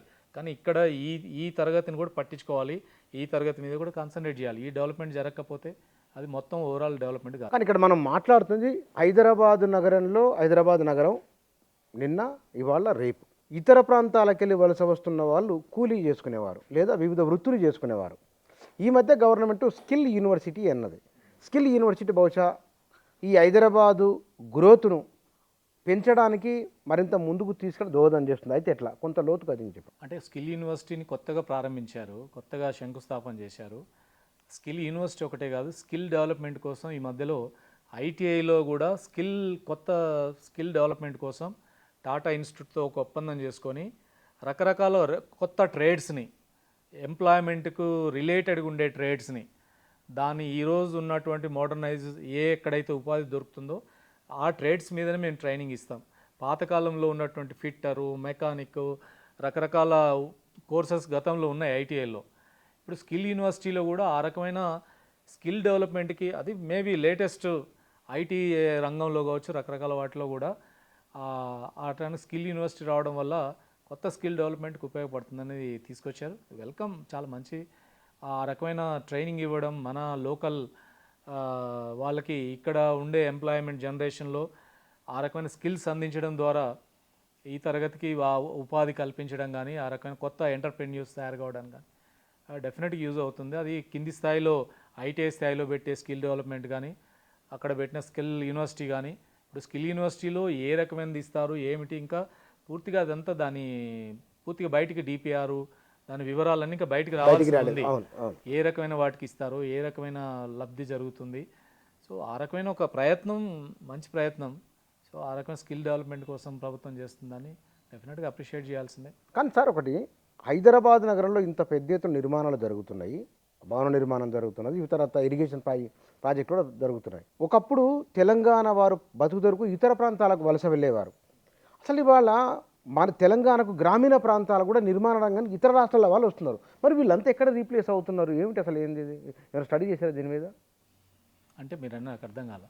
మన దగ్గర జరిగే నిర్మాణాలకు ఇతరులు వస్తున్నారు, మరి మన వాళ్ళంతా ఎక్కడ పోయినరు? యాక్చువల్గా హైదరాబాద్ సిటీలో ఇప్పుడు జరుగుతున్న కన్స్ట్రక్షన్ ఫీల్డ్లో అనేక మంది కన్స్ట్రక్షన్ బిల్డింగ్ దాంట్లో యూపీ, బీహార్, రకరకాల వాళ్ళందరూ ఎక్స్పర్టైజ్గా ఉన్న వాళ్ళు కూడా అంత ఇతర రాష్ట్రాల నుంచి వస్తున్న వాళ్ళు ఎక్కువ. ఇంతకుముందు కూడా కన్స్ట్రక్షన్ దాంట్లో ఆంధ్ర ప్రాంతం నుంచి, ప్రకాశం జిల్లా, శ్రీకాకుళం, రకరకాల జిల్లాల నుంచి వచ్చేది. ఇప్పుడు ఇతర రాష్ట్రాల నుంచి పెద్ద వస్తున్న పరిస్థితి ఉంది. మన దగ్గర ఇప్పుడు లేబర్ మధ్య చాలా సీవియర్ కాంపిటీషన్ ఉన్నారు. ఇక్కడ లేబర్ ఉంది, ఇక్కడ లేబర్, బయట నుంచి లేబర్ వస్తుందంటే దాన్ని ఇతర ప్రాంతాల నుంచి వచ్చే లేబర్, అక్కడ పన్నులు, ఇక్కడ ఎక్కువ వర్క్ డిమాండ్ ఉంది, జాబ్ డిమాండ్ ఉంది, ఉపాధి అవకాశాలు ఎక్కువ ఉన్నాయి కాబట్టి ఎక్కువ మంది ఇక్కడికి వస్తున్నారు. ఇప్పుడు కొన్ని ప్రాంతాల్లో ఏం జరుగుతుందంటే, ఇప్పుడు టోలీ చౌకీ ఉంది, టోలీ చౌకీలో భారీ ఎత్తున లేబర్ ఉంటారు. ఇతర రాష్ట్రాల నుంచి వచ్చిన వాళ్ళకి లోకల్ వాళ్ళ గొడవ. నల్గొండలో తన్నుకున్నారు బయట లేబర్కు వర్సెస్ లోకల్ లేబర్. రసూల్పుర ఏరియాకి పోతే బయట నుంచి వచ్చిన లేబర్కి, లోకల్ లేబర్కి నిరంతరం ఘర్షణ. మా దగ్గరకు వచ్చి అడుగుతుంటారు, ఇతర రాష్ట్రాల నుంచి వచ్చిన వాళ్ళు ఎక్కువైపోయి మాకు పని లేకుండా అయిపోతుంది, మా వేతనం తగ్గిపోతుంది. మాకంటే తక్కువ చేయడానికి ఎన్ని గంటలైనా చేయడానికి వాళ్ళు వస్తున్నారు. 24 గంటలు పని చేయడానికి వాళ్ళు సిద్ధంగా ఉంటారు. కాబట్టి వాళ్ళకి డిమాండ్ వాళ్ళని తీసుకుపోతున్నారు కానీ మమ్మల్ని తీసుకుపోవట్లేదు. కాబట్టి నాన్ లోకల్ లేబర్ని వెనక్కి పంపించాలి అనే డిమాండ్ కూడా ఈరోజు ముందుకు వస్తున్న పరిస్థితి ఉంది. సో ఇక్కడ లేబర్ ఎక్కడికి పోవాలి, ఇక్కడ లేబర్ ఉంది, వాళ్ళకి ఇప్పుడు పనులు దొరకని పరిస్థితి ఉంది. లేబర్ అడ్డాల మీద ఉదయం నుంచి సాయంత్రం దాకా కూర్చొని ఏం పని లేక తెచ్చుకొని సబ్బులు కట్టుకొని వస్తున్నారు, ఇట్లా కూర్చొని తిని వెళ్ళిపోతున్నారు, పని లేదు, పని లేదు. ఇప్పుడు అందుకనే మనం ప్రభుత్వాన్ని ఇంకొకటి కూడా అడిగింది. ఇప్పుడు రూరల్ నరేగా స్కీమ్ అని రూరల్ జాతీయ గ్రామీణ ఉపాధి హామీ పథకం ఉంది. పట్టణ ఉపాధి హామీ పథకం కూడా పెట్టాలి. పట్టణ ఉపాధి హామీ ఎస్, ఏం చేయాలంటారు దానికి? పెట్టాలి. ఇప్పుడు సిటీలో ఉండే పట్టణ అర్బన్ లేబర్ అడ్డాల మీద ఉండే వేల మంది ఉన్నారు. కన్స్ట్రక్షన్ లేబర్ రిజిస్టర్ అయిన వాళ్ళు చాలా మంది ఉన్నారు. వాళ్ళందరికీ సిటీలో చేయడానికి బోల్డ్ ఎంత పని ఉంది. సిటీలో కన్స్ట్రక్షన్ వేస్ట్ ఉంటుంది, నిర్మాణాలు జరుగుతున్నాయి, రోడ్లు తవ్వుతుంటారు, రకరకాల కన్స్ట్రక్షన్ జరుగుతుంది, గవర్నమెంట్ వర్క్స్ బోల్డ్ అని ఉన్నాయి. వాటన్నిటి వీళ్ళని వాడండి, 100 రోజులు పని ఇవ్వండి. గ్యారంటీగా 100 రోజుల పని మీరు అందిస్తే, దానికి కావాల్సిన ఇస్తే ఆ మేరకు వాళ్ళకి పని దొరుకుతుంది, పనులు కూడా జరుగుతాయి. ప్రభుత్వ పనులు బోల్డ్ అని ఉన్నాయి కదా. హైదరాబాద్ సిటీని మనం స్వచ్ఛంగా ఉంచుకోవచ్చు, అనేకమైన పనులు చేయడానికి ఉంది. పట్టణ ఉపాధి హామీ పథకం ఇస్తే కనుక మీరు ఎన్ని రకాల పనులు చేయించగలరు? ఎన్ని రకాల పనులైనా. నేను ఊళ్ళో చెప్తా సార్. ఊళ్ళో ఒకటి కాలువలు, కుంటలు, చెరువులు, రోడ్లు, ఇంకుడు గుంతలు, గట్లు, పొలాలు గట్లు వేసుకోవడానికి, అడవుల్లో స్ట్రెంచులు తీయడానికి, కందకాలు తవ్వడానికి, ఇట్లా డజన్ల కొద్ది పనులు ఉన్నాయి. సిటీలో ఏమున్నాయి? సిటీలో కూడా అట్లాంటి సిటీలో ఇప్పుడు చెత్త ఎత్తేయాలి. ఇప్పుడు దానికి ఒక జిహెచ్ఎంసీ సిబ్బంది ఒక వ్యవస్థ ఉంది. సఫిషియెంట్ కాదు, అది సరిపోయేంత వ్యవస్థ లేదు. సిటీ విస్తారంగా అభివృద్ధి అవుతుంది. సో విస్తారంగా అభివృద్ధి అవుతున్న సిటీకి ఇంకా లేబర్, చాలా పెద్ద లేబర్ కావాలి. కన్స్ట్రక్షన్ వేస్ట్ అంతా ఎక్కడెక్కడ పడేసి ఉంటుంది. మీరు ఎక్కడెక్కడో కూలగొట్టిన సామాన్లు ఎక్కడెక్కడో పడేసి ఉంటాయి. అవన్నీ ఈ స్వీపింగ్ చేసే వాళ్ళు ఆ పని తీయరు అది. సో అవన్నీ ఆ కన్స్ట్రక్షన్ వేస్ట్ అంతా మనకు కనపడుతుంటుంది. మీకు ఇట్లాంటి వర్క్స్ చూస్తే మనం పనులు క్రియేట్ చేయడానికి అవకాశం ఉంది. ఇప్పుడు పనులు దొరక్కపోవడం అనే ప్రశ్న ఉండదు. హైదరాబాద్ నగరంలో పనులన్నీ ఎవరు చేస్తున్నారు? ఇప్పుడు గవర్నమెంట్ వర్క్స్ చాలా ఉన్నాయి. కన్స్ట్రక్షన్ యాక్టివిటీ ఉంది. కన్స్ట్రక్షన్ యాక్టివిటీ గవర్నమెంట్కి సంబంధించిన యాక్టివిటీ లేబర్ని అందరూ వినియోగించండి. సిటీలో కాలువలు లేవా? సిటీలో నాలాలు లేవా? ఎంత 100 కిలోమీటర్ల నాలాలు ఉన్నాయి. నాలాలు క్లీన్ చేయండి, నాలాలకి ప్రహారీ గోడలు పెట్టండి, నాలాలలో డీప్ పెంచండి, అందులో నాలాల్లో చెత్త తీయండి. ఎవరు తీస్తారు? మూసి ఉంది, మూసి అంతా నిండిపోయి మురుగుతో నిండిపోయి ఉంటుంది. వాటి నుండి క్లీన్ చేయాలి. చెరువులు ఉన్నాయి, కుంటలు. సిటీలో కూడా జిహెచ్ఎంసీ పరిధిలో 180 చెరువులు ఉన్నాయి. హెచ్ఎండిఏ పరిధి తీసుకుంటే 550 చెరువులు ఉన్నాయి. ఈ చెరువులన్నీ బాగు చేయాలి కదా. వాటికి అన్నిటికీ చుట్టూ అవి చేయాల్సిందే కదా, ఎఫ్టీఎల్, దానికి నిర్మాణాలు చేయాల్సిందే. ఏర్పాటు చేయాలి. ఎన్నో రకాల పనులు మనం చేయడానికి ఉంది. సో ఇట్లాంటి పనులు సిటీలో ఉన్నటువంటి కన్స్ట్రక్షన్ లేబర్కి మీరు ఉపాధి హామీ సృష్టించండి. 100 రోజులు పని పెట్టండి, ముందు ప్రారంభించండి. లేబర్ డిపార్ట్మెంట్ దగ్గర కావాల్సినంత డబ్బులు ఉన్నాయి, డబ్బులు కూడా కొదవలేదు. లేబర్ డిపార్ట్మెంట్ దగ్గర డబ్బులు బోల్డ్ ఎంత డబ్బు ఉంది, దాన్ని అంతా పెద్ద పెద్ద కార్పొరేట్ కంపెనీలు దోచేసుకుంటున్నాయి. ఎందుకంటే మరి వీళ్ళకి ఎందుకు పెట్టండి, కొత్త స్కీమ్ తీసుకురండి. ఆలోచించే వాళ్ళు ఉండాలి కదా. అనుకో స్కీమ్ ఏం స్కీములు వస్తున్నాయంటే ఉన్న డబ్బుల్ని ఎట్లా తినేయచ్చు, దానికి ఏం చేయాలి అనే స్కీమ్స్ వస్తున్నాయి. సో ఈ రకమైన మేము లేబర్ డిపార్ట్మెంట్లో బోల్డ్ అండ్ స్కామ్స్ని బయటకు తీసుకొచ్చాం. ఇప్పుడు రెడీగా 1000 కోట్లు ఉన్నాయి లేబర్ కన్స్ట్రక్షన్ బోర్డు దగ్గర. 1000 కోట్లు ఉన్నాయి. కేసీఆర్ 1100 కోట్లు తీసేసుకున్నాడు. తీసుకోగా 1000 కోట్లు ఉన్నాయి. కేసీఆర్ గవర్నమెంట్ ఉన్నప్పుడు కరోనా సందర్భంగా బియ్యం ఇవ్వడానికి రకరకాల వాటికి ఈ డబ్బులు వాడారు. 1100 కోట్లు. బీసీ బంద్ వస్తే దానికి కావాల్సిన డబ్బులు లేకపోతే 350 కోట్లు బీసీ బంద్ కోసం వాడాడు. బీసీ బంద్కి లేబర్ డిపార్ట్మెంట్, కార్మికుల బోర్డు డబ్బులకి ఏం పని? ఏం లేదు. డబ్బులు ఉన్నాయి కాబట్టి దాన్ని డైవర్ట్ చేయడం. చట్టం ప్రకారం దాన్ని డైవర్ట్ చేయడానికి వీల్లేదు. సుప్రీంకోర్టు ఆర్డర్స్ ఉన్నాయి. సో మీరు పట్టణ ఉపాధి హామీ పథకం పెట్టండి. లేబర్ అడ్డాలు ఉంటాయి, కార్మికులందరూ ఉంటారు. వాళ్ళు కావాలి షెల్టర్లు ఏర్పాటు చేయండి, షెల్టర్లు కట్టండి. రైతు వేదికలు గ్రామాల్లో కట్టారు రైతుల కోసం. ఇక్కడ లేబర్ కూడా ఒక కార్మిక వేదికలు కట్టండి. వాళ్ళు కూర్చోవడానికి, మంచినీళ్ళు తాగడానికి, టాయిలెట్కి వెళ్ళడానికి ఒక వేదిక కట్టండి. స్పేస్ దొరకదా? అవన్నీ కట్టడానికి వాళ్ళకే అప్పచెప్పండి, కట్టమని. వాళ్ళే కట్టుకుంటారు కదా. ఇట్లాంటివన్నీ సిటీలో చేయాల్సిన పనులు ఉన్నాయి, లేబర్కి అవసరాలు ఉన్నాయి, ఆ పనులన్నీ జరగాలి. సో ఈ పనులను చేయాలి. అంతేకాదు సిటీ డెవలప్మెంట్ అనేది ప్రధానమైనది ఏంటంటే ఇక్కడ మౌలిక వస్తువుల అభివృద్ధి జరగాలి. మౌలిక వస్తువుల అభివృద్ధిలో ఇప్పుడు వర్షం పడుతుంది, పరిస్థితి ఏంది? హైదరాబాద్ నగరం ఎక్కడ ట్రాఫిక్ అక్కడే జామ్. చిన్న వర్షం వస్తే కూడా మొత్తం హైదరాబాద్ ఇంత గ్రో అవుతుంది, బట్ 10 నిమిషాల వర్షానికి సిటీ అంతా స్తంభించిపోతుంది. ఎందుకన్నట్లు అది కొత్తగా నిర్మాణం చేసిన అటువైపు కొండాపూరు, మణికొండ, ఆ ఫైనాన్షియల్ డిస్ట్రిక్ట్ అక్కడ మొత్తం మునిగే పోతున్నాయి. ఎందుకు అది లేదు, ఇప్పుడు దానికి ఇది ప్లాన్డ్ డెవలప్మెంట్ కాదు. అక్కడ చేయొచ్చు కదా ప్లాన్. అక్కడ కూడా ప్లాన్ డెవలప్మెంట్ లేదు. రియల్ ఎస్టేట్ ఎట్లా చెప్తే అట్లా పోతుంది అంతే. కన్స్ట్రక్షన్కి నీకు దగ్గర ప్లాన్ ఏముంది? నువ్వు ఆ ప్లాన్ అంటే నువ్వు ఆ ఏరియా అభివృద్ధి జరగాలన్నప్పుడు ఆ ఏరియాలో పెరుగుతున్న జనాభాకు అనుగుణమైన మౌలిక వస్తువుల అభివృద్ధి కూడా ప్లాన్ జరగాలి. నగరం పెరుగుతుంది కానీ నీ మౌలిక వస్తువులు పెరగవు. ఇప్పుడు సిటీలో 9,000 కిలోమీటర్ల రోడ్డు ఉంది, 9,000 కిలోమీటర్లు. డ్రైనేజ్ వ్యవస్థ 1,300 కిలోమీటర్లు ఉంది. 9,000 కిలోమీటర్ రోడ్డు ఏం పెరుగుతూ ఉంది, నీ డ్రైనేజ్ వ్యవస్థ కూడా పెరగాలి కదా. 1,300 కిలోమీటర్ల డ్రైనేజ్ వ్యవస్థ ఉంది. మరి వర్షం పడ్డ నీళ్ళన్నీ రోడ్ల మీద పడ్డాయి, డ్రైనేజీలోంచి చెరువుల్లోకి మూసిలోకి చేరాలి. అవన్నీ నీ దగ్గర ఆ డ్రైనేజ్ లేకపోతే ఏమవుతాయి అంటే రోడ్ల మీద నిలబడిపోతాయి, రోడ్లని చెరువులు కుంటలుగా మారిపోతాయి. సో ప్లాన్డ్ డెవలప్మెంట్ జరగాలి తప్ప అన్ప్లాన్డ్ ఎక్కడ డిమాండ్ ఉంటే అక్కడ మేము ఇల్లు కట్టేసుకుంటూ పోతుంటాం. మీరు కట్టుకుంటాం, మీరు డ్రైనేజీలు వేసుకోండి, తర్వాత వేస్తాం, డబ్బులు ఉంటే వేస్తాం, లేకపోతే లేదు. సో డ్రైనేజ్ వ్యవస్థ అభివృద్ధి జరగలేదు. అదొకటే కాదు, ఇప్పుడు ట్రాన్స్పోర్టేషన్ ఉంది. ట్రాన్స్పోర్టేషన్ పరిస్థితి ఏంది? జనాలు బస్సుల్లో ప్రయాణం చేసే పరిస్థితి ఉందా? ఇప్పుడు ఎంత రద్దీ బస్సుల్లో, పిల్లలు పొద్దున్న కాలేజీలు పోవాలంటే ఎంత రద్దీ. బస్సులు పెంచాలా లేదా? నగరం పెరుగుతుంది, బస్సులు తగ్గిపోతున్నాయి. నగరం రోజు రోజుకి విస్తరిస్తుంది, పెరుగుతుంది, కొత్త ఏరియాలకు వస్తున్నాయి, కొత్త కాలనీలు వస్తున్నాయి. బస్సులు 3 ఏళ్ల క్రితం 3,800 బస్సులు ఉంటే సిటీలో ఇప్పుడు 2,800 ఉన్నాయి. 1000 బస్సులు స్క్రాప్, పాడైపోయిన వాటిలో రీప్లేస్ చేయం, మూసేస్తున్నాం వాటిని. ఇప్పుడు మెట్రో రైలు ఉంది, మెట్రో రైల్లో ఎంత రష్ ఉంటుంది, అసలు నిలబడే పరిస్థితి ఉందా? దిగడానికి రైల్వే స్టేషన్ వస్తే దిగలేం. 3 స్టేషన్ల ముందే వచ్చి గేట్ దగ్గరికి చేరుకుంటే దిగుతావు, లేకపోతే దిగలేవు రద్దీ టైంలో. అంత రష్ ఉంది.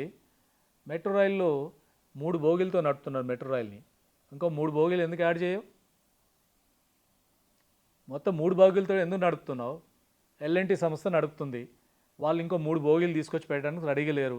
అంత డబ్బులు మేము ఖర్చు పెట్టాం, మేము నష్టాలు వస్తున్నాం అంటారు వాళ్ళు. గవర్నమెంట్ ఏం చేస్తుంది? నష్టాలు అంటారు వాళ్ళు ఎప్పటికీ, మొదటి నుంచి అదే మాట. స్టేట్ గవర్నమెంట్ ఏం చేస్తుంది, సెంట్రల్ గవర్నమెంట్ ఏం చేస్తుంది? ఎల్ఎన్టీ నష్టాలకి బాధ్యత మనకు సంబంధం లేదు. మీకు ఎందుకు నష్టాలు వస్తున్నాయి? మీ అగ్రిమెంట్ ప్రకారం నీకు 300 ఎకరాలు ల్యాండ్ ఇచ్చారు రియల్ ఎస్టేట్ చేసుకోవడానికి, నువ్వు రియల్ ఎస్టేట్ చేత కాలేదు, లాసులు వస్తున్నాయంటావు. టికెట్ రేటు అగ్రిమెంట్ కంటే ఎక్కువ రేటు వసూలు చేస్తున్నావు. 19 రూపాయలే మెట్రో టికెట్ అగ్రిమెంట్ ప్రకారం మ్యాక్సిమం, నువ్వు 60 రూపాయలు వసూలు చేస్తున్నావు. టికెట్ రేటు పెంచుకున్నావు, రియల్ ఎస్టేట్ ల్యాండ్ తీసుకున్నావు, నష్టాలు వస్తున్నాయి కాబట్టి నేను అదన బోగీలు వేయను. ఇప్పుడు 20 లక్షలు, రోజుకి 20 లక్షల మందిని నేను ట్రాన్స్పోర్ట్ చేస్తా అన్నావు, ఇప్పుడు రోజుకు 4.5 లక్షల మందిని ట్రాన్స్పోర్ట్ చేస్తున్నావు. ఎలా? ఏది మీరు చెప్పిన అంచనా ఏంటి? జరుగుతుంది ఏంది? మరి పబ్లిక్ ట్రాన్స్పోర్ట్ పెరగాలి, ఇంకో 3 బోగీలు వేయండి. సిటీలో లోకల్ ట్రైన్స్ ఉన్నాయి, ఎంఎంటీఎస్ ట్రైన్స్ అసలు జనాన్ని ఎక్కనీయకుండా చేశారు. ఎందుకు? ట్రైన్స్ని ఎప్పుడు రోజు రద్దే, ఏదో రిపేర్ అంటారు, రద్దు చేస్తున్నారు. అంటే డెలిబరేట్లే ఇది. ఎంఎంటీఎస్ వ్యవస్థను కావాలని నాశనం చేశారు మెట్రో రైల్ కోసం. కారణాలు ఆ మెట్రో రైలు కోసం అని కూడా చెప్పలేం.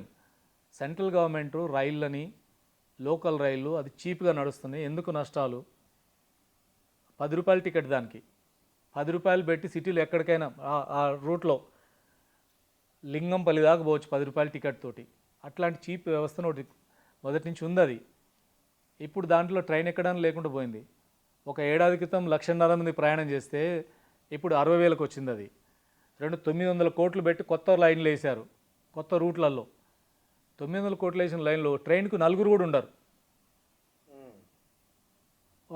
9:30కు రావాల్సిన ట్రైన్ 11:30కు వస్తుంది. ఎవరు ఎక్కుతారు మరి? అప్పుడు ఈ ఆఫీసులోకి వెళ్ళాడు, కాలేజీకి వెళ్ళాడు, వెళ్ళేది లేదు. నేను ఆర్టీఏ కింద అడిగా, మేడ్చల్ నుంచి సికింద్రాబాద్కి వచ్చే ట్రైను ఎన్ని గంటలకు బయలుదేరుతుంది, ఎన్ని గంటలకు వస్తుందని. ఒక్కరోజు టైంకి రాలేదు. నెల రోజులు 30 రోజుల డేటా అడిగాం, ఒక్కరోజు కూడా టైంకి రాలే. ఎవరెక్తారు ఆ ట్రైన్కి? సో సిటీలో ట్రాన్స్పోర్టేషన్ సరిగ్గా ఉంటే మౌలిక వస్తువులు ఒకటి మనం అనుకున్నాం, రెండో ట్రాన్స్పోర్టేషన్ సఫిషియంట్ ట్రాన్స్పోర్ట్ లేదు. ఏమవుతుందంటే మొత్తం ప్రైవేట్ వెహికల్స్. జనాభా పెరుగుదల హైదరాబాదులో ఏటా 2.5%, 2.5% జనాభా పెరుగుతుంది. ఇప్పుడున్న జనాభాకు అదనంగా యాడ్ అవుతుంది ఎవ్రీ ఇయర్ 2.5%. వెహికల్ పాపులేషన్ 7%, 8%, 10% పెరుగుతుంది. ఒక్కో సంవత్సరానికి 6-7 లక్షల కొత్త వాహనాలు వస్తున్నాయి. వాహనాలన్నీ పెరిగిన తర్వాత రోడ్ల మీద జామ్ కాక ఏమవుతాయి? నువ్వు ప్రైవేట్ వెహికల్స్, ఓన్ వెహికల్స్ తగ్గి నువ్వు పబ్లిక్ ట్రాన్స్పోర్టేషన్ బాగా పెరిగితే సిటీ ట్రాఫిక్ కొంత మెయింటైన్ చేస్తాం. లేదు నువ్వు ఎన్ని రోడ్లు వెడల్పు చేయి, ఎన్ని ఫ్లైఓవర్లు కట్టు, వీటి కంట్రోల్ చేయలేం.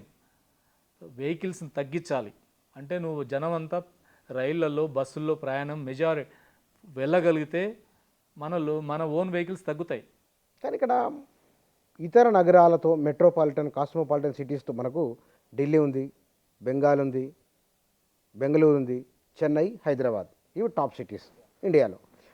మనం మిగతా సిటీల కంటే అధ్వానంగా ఉన్నదా? సిటీలో ఒకటి ట్రాఫిక్ విషయాలకు వస్తే అన్ని నగరాల్లో ఇప్పుడు వర్షం వస్తే వచ్చే సమస్య ఏంటంటే అన్నిటిలో ఉంది అది. ఢిల్లీలో మొన్న చూసినాం, పార్లమెంటరీ స్ట్రీట్స్ అన్నీ కూడా ఎంపీలు ఉండే ప్రాంతాలు కూడా మునిగిపోయినాయి. ఎప్పుడు ఊహించండి, ఢిల్లీ అంటే నేషనల్ క్యాపిటల్, అది కూడా ప్లాన్తో కట్టింది, మళ్ళీ ల్యూటెన్సీ అదంతా కొత్త ఢిల్లీ అంతా. అవన్నీ దెబ్బతిని. సో అది కూడా చెన్నై మనం చూసాం, ముంబై నగరం ఇంతకంటే అధ్వానంగా దెబ్బతిన్నాయి చూసాం. నగరాలతో ఇతర నగరాలతో పోలిస్తే ఏమిటి అన్నప్పుడు అన్ని నగరాలు పోతుంది, మన నగరం కూడా దెబ్బతింటుంది. మనం మన నగరం గురించి చూసుకోవాలి. మన నగరంలో ఇప్పుడు ఏ స్టేజ్లో ఉన్నాం, నెక్స్ట్ ఏ స్టేజ్కి వెళ్ళాలి. సో ట్రాన్స్పోర్టేషన్లో ఒకటి బస్సుల విషయానికి వస్తే చెన్నైలో 7,000 బస్సులు ఉన్నాయి నగరానికి. 7,000? బెంగళూరులో 5,000 పైన ఉన్నాయి. మన దగ్గర 2,800 ఉన్నాయి. సో బస్సుల రీత్యా చూస్తే అక్కడ చెన్నై పాపులేషన్ ఎంత? Chennai more than 1 crore. మనమేం తక్కువేం లేవు, మనం చాలా వేగంగా పెరుగుతున్నాం. సో మనం దాని తగ్గట్టుగా చేయాలి కదా. అసలు ఎంత నెగ్లిజెన్సీ, ఉన్న బస్సులు తగ్గిస్తారా? ఇది నేరపూరితమైన నిర్లక్ష్యం అంట. మీరు అసలు దీని మీద పబ్లిక్తో మాట్లాడినరా? ప్రజల్లో ఏంటంటే ఇప్పుడు ఉచిత బస్సు స్కీమ్, మహిళలకు ఉచిత బస్సు స్కీమ్ పెట్టారు, చాలా మంచిది. మహిళలు అనేక మంది బయటకు రావడం, పనులకు వెళ్ళడం, వాళ్ళ పనులు చేసుకోవడం, చాలామంది ముందుకు వస్తున్నారు. మేలు జరిగింది కదా, చాలా మంచిది, చాలా మంచి స్కీమ్ అది. మహిళలకి వాళ్ళ మూమెంట్కి చాలా మంచి స్కీమ్. బట్ అదే టైంలో ఏమైందంటే బస్సుల సంఖ్య పెరగకపోవడంతో తీవ్రమైన ఒత్తిడి ఎక్కువైంది. ఈవెన్ మహిళల్లో కూడా సంఖ్య పెంచాల్సిన అవసరం ఉంది. బస్సులు పెంచకపోతే అనుకున్న ప్రయోజనం జరగదు. అందుకే గవర్నమెంట్ కొత్తగా వచ్చింది, ఆర్థిక పరిస్థితులు ఇవన్నీ చూసుకోవాలి. బట్ మీరు ప్రయారిటీ దేనికి ఇస్తున్నారు, దేని మీద ఖర్చు పెడుతున్నాం, సో అవి డెఫినెట్గా చూసుకోవాల్సిన అవసరం ఉంది. సో అది చేయకపోతే ఏమవుద్దంటే మనం పెట్టిన స్కీమ్ మనకు దెబ్బ కొట్టే పరిస్థితి కూడా కనపడుతుంది. మేము సిటీలు ఈ మధ్య అనేక బస్ స్టాప్లలో అనేక మందితో సర్వే చేశాం, చాలా ఇబ్బందికరమైన పరిస్థితులు ఉన్నాయి. సో పబ్లిక్ ట్రాన్స్పోర్ట్ పెంచాలి, బస్సుల సంఖ్య పెంచాలి. సో ఎక్కడైతే లేన్స్ టైట్గా ఉండే ప్రాంతాలు ఉన్నాయో మినీ బస్సులు వేయాలి. ఓల్డ్ సిటీ లాంటి ప్రాంతాలు మినీ బస్సులు వేయాలి. స్లమ్ ఏరియాస్ ఉంటాయి, అక్కడ రోడ్డు విడ్త్ తక్కువ ఉంటాయి, అటువంటి ప్రాంతాల్లో మినీ బస్సులు వేయాలి. పబ్లిక్ ట్రాన్స్పోర్టేషన్ ఎంత పెంచితే ఒక ట్రాఫిక్ రద్దీ, రెండు పొల్యూషన్ కంట్రోల్లోకి వస్తుంది. ఇప్పుడు లక్షల వెహికల్స్ తగ్గిపోతాయి పబ్లిక్ ట్రాన్స్పోర్ట్ పెరిగితే. దాని మీద దృష్టి పెట్టాల్సిన అవసరం ఉంటుంది. హైదరాబాద్లో మనం ఉపాధి కోసమై ఏ అంశాల్లో కొరత ఉంది? నిపుణుల కొరత, నిర్మాణ రంగం, నిర్మాణేతర రంగం, సేవా రంగం, ఏమి తీసుకున్నా సరే ఎక్కడెక్కడ ఎన్ని రకాల అంశాల ఇంకా కొరత ఉన్నది సిటీలో? అంటే ఎగ్జాక్ట్ స్టడీస్ జరిగిన దాని మీద మనం చూడాల్సింది ఉంది. మీకు అవగాహన ఉన్నంత మీరు ఇప్పుడు దాని మీద ఇప్పటివరకు ప్రభుత్వం దగ్గర ఇప్పుడు కన్స్ట్రక్షన్ ఫీల్డ్లో కూడా మనకు కనపడుతుంది ఆ కొరత. ఇతర రాష్ట్రాల నుంచి అంత పెద్ద ఎత్తున వస్తున్నారు, మన దగ్గర దానికి సంబంధించింది జరగట్లేదు అనేది. దాని మీద ఇప్పటికే national building construction labour department వాళ్ళ స్కిల్ డెవలప్మెంట్ కోసం ఒక ట్రైనింగ్ అని పెట్టింది, స్కిల్ డెవలప్మెంట్ స్కీమ్ పెట్టింది. దానికి మన ఓల్డ్ సిటీలో ఉండే సెట్విన్ సంస్థని అటాచ్ చేసి కన్స్ట్రక్షన్ లేబర్ వాళ్ళ పిల్లలకు కూడా ట్రైనింగ్ ఇచ్చే కొత్త కోర్సుల్లో పెట్టారు. వాటిలలో ఎక్కడైతే వెనుకబడి పెట్టారు. సో బట్ అది అంత పెద్ద సక్సెస్ఫుల్గా ఏం నడవట్లేదు. అందుకని ఏ ఫీల్డ్లలో ఎంత ఉందనేది కొంత దాన్ని స్టడీ జరగాల్సిన అవసరం ఉంది. సో ఆ రకంగా ఏ ఫీల్డ్లలో ఎక్కడెక్కడ ఎంత గ్యాప్స్ ఉన్నాయి వాటిని భర్తీ చేయడానికి కోసం దేని మీద ఇప్పుడు స్కిల్ యూనివర్సిటీ పెట్టారు. స్కిల్ యూనివర్సిటీలో కూడా దాన్ని ఏ ఏ వెయిట్లలో ట్రైనింగ్ ఇవ్వాలి, వెయిట్లలో శిక్షణ ఇవ్వాలి, దేని మీద ఎంత కాన్సన్ట్రేట్ చేయాలి, దాని ఫీల్డ్ స్టడీ కూడా జరగాల్సిన అవసరం ఉంది. ఆ ఫీల్డ్ స్టడీ జరగకుండా మనం కొన్ని అనౌన్స్మెంట్ చేసుకుంటూ పోతున్నాం అనుకోండి, బట్ అది ఏదో జరిగినట్టు ఉంటుంది కానీ రియాలిటీకి దగ్గరగా ఉండదు. దాని మీద తగినంత స్టడీ లేకుండా మనం ముందుకు వెళ్ళిపోతే దాన్ని తగినంత ఫలితాలు వచ్చే పరిస్థితి ఉండదు. కొంత జరిగినట్టు ఉంటుంది కానీ ఆ రకమైన పరిస్థితి ఉండదు. అందుకని స్టడీ జరగాలి. ఇప్పుడు ప్రభుత్వం కొన్ని ప్రకటనలు చేసుకుంటూ వెళ్తుంది కానీ దానికి స్టడీ జరగాలి. ఇప్పుడు ట్రాఫిక్ స్టడీస్ వస్తే ట్రాఫిక్ ఎక్స్పర్ట్స్ ఉన్నారు, చాలా అధ్యయనాలు చేసిన వాళ్ళు ఉన్నారు, వాటి మీద జరగాలి. సో అవి లేకుండానే ముందుకు జరిగిపోతున్నట్టు కనపడుతుంది. ప్రభుత్వం త్వరగా కొన్ని చేయాలనే ఒక ఆతృతలో ఉంది, కొన్ని డెవలప్మెంట్ చూపించాలనుకుంటుంది. సో కానీ దానికి తగినంత బేసిస్ కావాల్సిన అధ్యయనాలు చేయకుండా ముందుకు పోతున్నట్టు కూడా కనపడుతుంది. కానీ ఇక్కడ మీరు ఒక 30 సంవత్సరాలుగా హైదరాబాద్ను చూస్తున్నారు కదా, ఒకటి మామూలుగా జీవించడం కాదు, అధ్యయనం చేస్తున్నారు హైదరాబాద్ను. డెమోగ్రఫీ తీసుకున్నప్పుడు తెలుగుదేశం, కాంగ్రెసు, బీఆర్ఎస్, కాంగ్రెస్ ఉమ్మడి రాష్ట్రం నుంచి ఇప్పటివరకు అభివృద్ధి దశలుగా ఎట్లా ఉన్నది, ఎట్లా విస్తరించింది నగరం, ఎవరి ఆయనలో మంచి పీక్? డెఫినెట్గా ఇప్పుడు సిటీ గ్రోత్లో ఒకవైపు ఏంటంటే 70s ఆ టైంలోకి వచ్చినప్పుడు పబ్లిక్ సెక్టార్ ఇండస్ట్రీ బాగా అభివృద్ధి అయినటువంటి పీరియడ్. సో పబ్లిక్ సెక్టార్ వచ్చిన తర్వాతనే కాంగ్రెస్ హయాం, అది కాంగ్రెస్ హయామే. బేసిక్గా హైదరాబాద్కి అనేది అనేకమైన సెంట్రల్ గవర్నమెంట్ అనేక సంస్థలు ఇక్కడికి వచ్చినాయి. పబ్లిక్ సెక్టార్ అనేది ఇది ఒక క్యాపిటల్ సిటీ. క్యాపిటల్ సిటీకి ముందు నుంచి నిజాం పీరియడ్ నుంచి, నిజాం ఉన్నప్పుడు వాళ్ళ పీరియడ్లోనే కొన్ని ఇండస్ట్రీ వచ్చింది ఇక్కడ. ఆ టైంలోనే రైల్ రూట్ వచ్చింది, ఇండస్ట్రీ వచ్చింది, కొంత ఇండస్ట్రియల్ కొంత ప్రోగ్రెస్ జరిగింది. కానీ ఎప్పుడైతే ఆఫ్టర్ ఇండిపెండెన్స్ సెంట్రల్ గవర్నమెంట్ తీసుకున్న పబ్లిక్ సెక్టార్ని ఇంప్రూవ్ చేయాలనుకున్న దాంట్లో హైదరాబాద్ని ఒక సెంట్రల్గా తీసుకున్నారు. అనేక ఇండస్ట్రీస్ మనకు కనపడుతున్నాయి ఈరోజు కూడా. ఇప్పుడు డిఫెన్స్ ఇండస్ట్రీ వచ్చింది, పిహెచ్ఏఎల్ ఉంది, బెల్ ఉంది, ఈసీఐఎల్ ఉంది, హెచ్ఏఎల్ ఉంది, హెచ్సిఎల్ ఉంది, అనేక ఇండస్ట్రీస్ సిటీకి వచ్చాయి. దానికి అవసరాల కోసం అనేక యాన్సిలరీ ఇండస్ట్రీ వచ్చింది.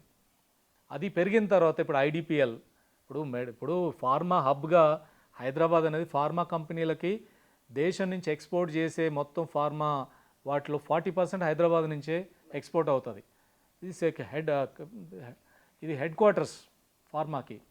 అట్లాంటిది అభివృద్ధి కావడం వెనుక ముందు పబ్లిక్ సెక్టర్ ఐడిపిఎల్ కంపెనీ, అది కూడా ఫార్మా కంపెనీ, అది మూతబడింది. కానీ అనేక ప్రైవేట్ ఫార్మా కంపెనీలు, రెడ్డి ల్యాబ్స్ దగ్గర నుంచి అనేకమైన ఫార్మాస్ అన్నీ వచ్చాయి. అవి అన్నీ పెరగడం అనేది ముందు పబ్లిక్ సెక్టర్, దాన్ని బేస్ చేసుకున్న యానిస్టలరీ, దాన్ని బేస్ చేసుకున్న ప్రైవేటు, అవన్నీ డెవలప్ అయినాయి. దాంతోపాటు ఇన్ఫ్రాస్ట్రక్చర్ డెవలప్మెంట్ కూడా జరిగింది. ఆ ఇన్ఫ్రాస్ట్రక్చర్ డెవలప్మెంట్లో మేము చంద్రబాబు పీరియడ్ ఆ టైంకి వచ్చినప్పటికీ ఐటీ ఇండస్ట్రీ ఎప్పుడైతే దేశవ్యాప్తంగా జరిగిన ఐటీ అభివృద్ధి ప్రపంచవ్యాప్తంగా జరుగుతుంది, ఇండియాలో కూడా వచ్చినప్పుడు మనం బెంగళూరు సిటీతో పాటు హైదరాబాద్ కూడా పోటీగా మనం వచ్చాం. మాదాపూర్లో మొదలుపెట్టి అది క్రమేణా అది విస్తరిస్తూ పెరుగుతున్న పరిస్థితి. చంద్రబాబు పీరియడ్ అనేది ఒక దశ ప్రారంభంలో జరిగింది, దాని కంటిన్యూటీ కూడా జరిగింది. దాని తర్వాత రాజశేఖర రెడ్డి గారు వచ్చిన తర్వాత దాన్ని కొనసాగింపు చేశారు. తర్వాత ఎయిర్పోర్ట్ వచ్చింది, ఎయిర్పోర్ట్ కొత్త శంషాబాద్ ఎయిర్పోర్ట్ వచ్చింది, ఔటర్ రింగ్ రోడ్ వచ్చింది. ఔటర్ రింగ్ రోడ్డు ఇప్పుడు అనేది ఒక పెద్ద దాని చుట్టే ఇప్పుడు అంతా డెవలప్మెంట్ జరుగుతున్న పరిస్థితి మనకు రాజశేఖర రెడ్డి పీరియడ్లో జరిగింది. అప్పుడే మెట్రో రైలుకి సంబంధించిన పునాదులు కూడా పడ్డాయి. అది కొనసాగింపుగా కేసీఆర్ టైంలో మెట్రోని పూర్తి చేయడం చేశారు. కొన్ని ఫ్లైఓవర్సు ఇవి జరిగినాయి. కానీ వీటితో పాటు మౌలిక వసతులు కూడా అంతే అభివృద్ధి జరగాల్సినటువంటి అవసరం. అందుకని ఒక్కొక్క పీరియడ్లో అభివృద్ధి అనేది హైదరాబాద్ విస్తరణ అనేది కొనసాగుతుంది. డెఫినెట్గా ఏ గవర్నమెంట్లో వచ్చినా ఈ విస్తరణ దానికి సంబంధించింది ఒక్కొక్క పీరియడ్లో ఒక్కొక్కటి జరుగుతూ వచ్చింది. కొన్ని నెగ్లిజెన్సీ జరిగినాయి, మౌలిక వసతుల విషయాలలో కొన్ని లోపాలు ఇప్పుడు కూడా కొనసాగుతున్నాయి. బట్ విస్తరణ ఇవన్నీ జరుగుతున్నాయి. కానీ డ్రైవింగ్ ఫోర్స్ ఏంటంటే రియల్ ఎస్టేట్ అనేది, దాని చుట్టే రియల్ ఎస్టేట్ పెరగడం, ల్యాండ్ రేట్లు పెరగడం, అదే అభివృద్ధిగా ఈరోజు ముందుకు వస్తుంది. సో అదే దాన్ని బేస్ చేసుకొని అభివృద్ధిగా మనం చూసి ఇదే అభివృద్ధి అనుకుంటే సరిపోదు. దాని రియల్ ఎస్టేట్ అభివృద్ధి జరగాలి, పెట్టుబడులను ఆకర్షించాలి. బట్ ఇక్కడ పబ్లిక్ యొక్క లివింగ్ స్టాండర్డ్స్ పెంచాలి. పెరగలేదా? విద్యారంగం, వైద్యం, అన్ని రంగాల్లో స్టాండర్డ్స్ పెరగాలి. అది హయ్యర్ క్లాసులకు బాగా పెరిగిన కింది స్థాయి తరగతుల్లో మాత్రం ఆ స్టాండర్డ్స్ పెరగలేదు. హైదరాబాద్ సిటీ తీసుకోండి, 10th క్లాస్ రిజల్ట్స్లో లోయెస్ట్ హైదరాబాద్ సిటీ ఇతర జిల్లాలతో పోలిస్తే. ఎందుకంటే గవర్నమెంట్ స్కూల్స్ అన్నీ కంప్లీట్ దివాలా తీసిన స్థితిలో ఉంటాయి. ప్రైవేట్ కూడా పెద్ద చదివేరా దాంట్లో, ఒక్కడిద్దరు చదువుతున్నామో తెలియదు కానీ అటు కూడా చదువు వస్తారు. స్టాండర్డ్స్ సరిగ్గా లేవు. ప్రైవేట్ కూడా అదే ఉంది. గవర్నమెంట్ ఆసుపత్రులు సో కిక్కిరిసిపోయినటువంటి పరిస్థితి. వైద్య సదుపాయాలు అభివృద్ధి ఇంకా జరగాల్సినంత లేవు. సో ఇవన్నీ వీటి మీద కూడా జరగాలి. అందుకని ఒక్కొక్క పీరియడ్లో ఉన్నత వర్గాలకు జరిగినంత అభివృద్ధి లోయర్ వర్గాలకు జరగట్లేదు. ఆ డిఫరెన్స్ ఈరోజు కూడా అసమానతలు కనపడుతున్నాయి. అందుకని ఆ అసమానతలు అభివృద్ధి అనేది దాంట్లో ఆ మోడల్స్ని కూడా మనం గమనించాల్సిన అవసరం ఉంది. ఒక ఉన్నత వర్గాల డెవలప్మెంట్ విషయాలలో ఏ ప్రభుత్వం వచ్చినా దానికి ఫుల్ స్టాప్ లేకుండా. బీఆర్ఎస్ ఒక విజిబుల్ డెవలప్మెంట్ ఉంది హైదరాబాద్లో అంటారు కదా. విజిబుల్ డెవలప్మెంట్ అనేది ఫ్లైఓవర్స్, మేజర్ కనపడేది ఏంటంటే ఫ్లైఓవర్స్, అండర్ పాస్లు, ఇవి ట్రాన్స్పోర్టేషన్ వాళ్ళు చేసినటువంటి ముఖ్యమైనది. ప్రత్యేకంగా ఎస్ఆర్డిపి ప్రాజెక్ట్ తీసుకొచ్చారు. అంటే సిగ్నల్ లేని వ్యవస్థను తీసుకొస్తామనేది, ఎక్కడ సిగ్నల్స్ ఉండొద్దు, ఆ రకమైన సాఫీ ప్రయాణం జరగాల అనే దానికోసం ఎస్ఆర్డిపి ప్రాజెక్ట్ వచ్చింది. దాని మీద కొంత ఖర్చు పెట్టారు. ఆ మేరకు కనపడుతుంది, మనకు విజిబుల్గా కనపడుతున్న అభివృద్ధి మనకు కనపడుతుంది. కొన్ని భవనాలు, సెక్రటేరియట్ లేదంటే కొన్ని భవనాలు వచ్చినాయి. కానీ హైదరాబాద్లో నీకు వర్షం వస్తే ఎందుకు హైదరాబాద్ సగం మునిగిపోతుంది? అక్కడ నాలా డెవలప్మెంట్ జరగలేదు. నాలా డెవలప్మెంట్ ఎందుకు జరగలేదు? నువ్వెందుకు ఖర్చు పెట్టలేదు? అది కనపడే అభివృద్ధి కాదు. నువ్వు నాలాలు డ్రైనేజీ వేయాలంటే భూమి కింద వేసేది, వాటి మీద శ్రద్ధ పెట్టలేదు. ఎప్పుడు 2020లో వరదలు వచ్చి సగం నగరంలో నీళ్ళు వచ్చిన తర్వాత 78 మంది చనిపోయిన తర్వాత అప్పుడు ఎస్ఎన్డిపి అని కొత్త ప్రాజెక్టుని తీసుకొచ్చారు. 2015లోనే చెప్పాడు 10,000 కోట్లు ఖర్చు పెడతాం నాలా అభివృద్ధి కోసం అని, పెట్టలే. అందుకని వాళ్ళ టీఆర్ఎస్ గవర్నమెంట్లో విజిబుల్ డెవలప్మెంట్ అంటే కొత్త ఐటీ ఇండస్ట్రీని చెప్పాను ఇంతకుముందు. ఆ ఇండస్ట్రీ, ఆ గ్రోత్ కొనసాగింది. కొత్తగా గతంలో మొదలుపెట్టిన మెట్రో ప్రాజెక్ట్ని వాళ్ళు పూర్తి చేశారు. తర్వాత ఫ్లైఓవర్లు ఇవి కొన్ని వచ్చాయి. కానీ జరిగిన పబ్లిక్ ట్రాన్స్పోర్టేషన్ పోయింది పూర్తిగా. ఎంఎంటీఎస్ మీరే పోగొట్టారు.